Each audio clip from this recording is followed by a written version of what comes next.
Breath of the Wild is one of those games that we keep going back to.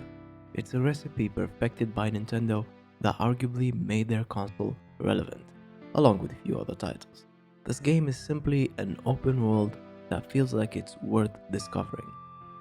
Before going any further, I want to mention that while this video is predominantly a look at what makes Breath of the Wild an excellent open world, it also mentions many other games that have gotten one or many aspects of a good environment nailed down. And while I make a reasonable attempt to remain as objective as possible, it's still ultimately my opinion. Many of our loved or hated video games face the problem of having an open world that gives you a chore and a checklist, or a transportation system that defeats the purpose of being in an open environment to begin with. All of these elements contribute to the creation of an environment where players feel like they are drowned with mundane tasks that do not fulfill any specific goal.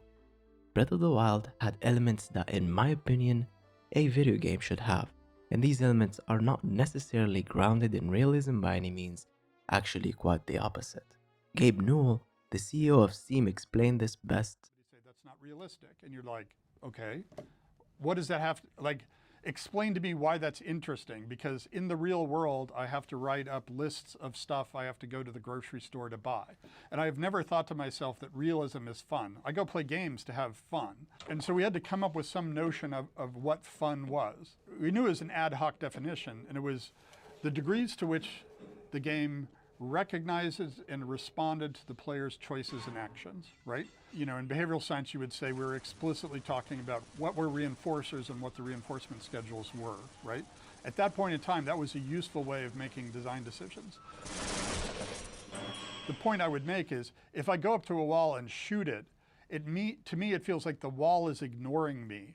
I'm getting a narcissistic injury when the world is ignoring me. So does this, like, to me, I was trying to convey to the user a sense of, yes, you were making choices, yes, you were progressing, which meant the game had to acknowledge that back to you. If you shoot at a wall, there have to be decals. If you kill a bunch of Marines, the Marines have to run away from you, right? You have to have this sense of the game acknowledging and responding to the choices and actions and progressions that you've made. Otherwise, it loses any sort of impact. While the world of Breath of the Wild does not attempt to conform to any specific realistic ideas, it conveys its purpose beautifully and artistically through perfect synergy between the different elements it has. One of which is how the fast travel works in this game. A good fast travel system can fill gaps in a game that would be otherwise unnecessary to experience.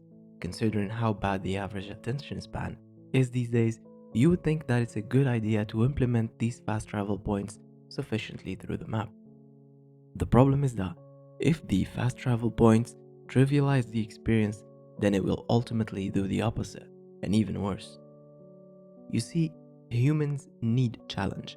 We're intrinsically driven to face problems and solve them. That basic psychological need is something modern games have neglected in favor of a design philosophy catered to a goldfish-like attention span, an approach that frankly feels insulting, and one of these developers that adopted this trend recently is Ubisoft, with their latest AC titles being riddled with synchronization points. And the problem here is not how many of them, because you might be thinking that Breath of the Wild has a lot of fast travel points as well. The problem is how you get to them. You see, in AC games, climbing is not a challenge. It's not a skill you develop or further unlock throughout the game. So you'd simply be able to unlock any synchronization points you come across with ease. Breath of the Wild does that, but better. You have sufficient fast travel points throughout the map. However, there is a challenge to them, and not to mention that these points are simply different and not the same. Shrines and Sheikah towers, while are both functioning for the same purpose, they are a different challenge, in a different intensity and exploration means. This makes unlocking fast travel rewarding and not routine or a mundane task, which turns what could have been a checklist into a meaningful progression. The player mindset these days has shifted towards the tendency to appreciate elements that are both linear and open at the same time. We're driven by the freedom of having the choice to get to point A whenever you want, while maybe point B has something far more interesting. Games like The Witcher 3 perfected these elements the most, and at that time, such freedom meant that the overall player immersion was great. Something happening which is not directly scripted or linear made the first playthrough so magical that I had moments in that game where I completely lost track of time. Another example is Assassin's Creed Black Flag, which remains one of the best examples of transportation done right. Controlling the jackdaw felt smooth, joyful, and dynamic. You weren't simply moving from point to point, you were experiencing the journey with naval combat, storms, explorations, and discovery. Breath of the Wild achieved this with far simpler tools.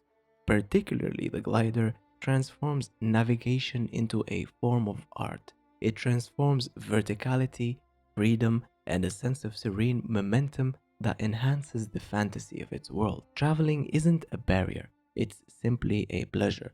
This is a crucial detail since exploration in Breath of the Wild is mainly curiosity driven and not specifically a checklist. You move because you want to see what's over the next ridge, not because an icon tells you to. One of the aspects I love most about Breath of the Wild is how the world simultaneously calm and captivating at the same time. Long stretches without direct interaction aren't flaws in this game, they're strengths. The game excels at shifting your attention between moments of peace and bursts of intensity. This reflects a psychological and artistic principle. High energy sequences become more impactful when punctuated by sequences of softness, quiet, and subtlety. Rather than treating downtime as empty space, Breath of the Wild uses quiet moments as emotional and atmospheric tools, whether you're wandering through a soft rainfall, listening to a distant call of a wildlife, or simply climbing a hill at sunrise, the world generally invites you. Those moments deepen your relationship with the world, making the intense encounters, whether it's combat, guardians, boss fights, feel more deliberate and more meaningful. The quiet amplifies the chaos, and the chaos makes the quiet feel sacred. This is why players keep returning to Hyrule years later, not because the map is large or because there are hundreds of things to do, but because the world feels alive in a way that respects the player's time, intelligence, and curiosity. Breath of the Wild isn't just a great open world, it's a deliberate game design and a reminder of what an interactive world can be when developers trust their audience to explore and grow on their own terms.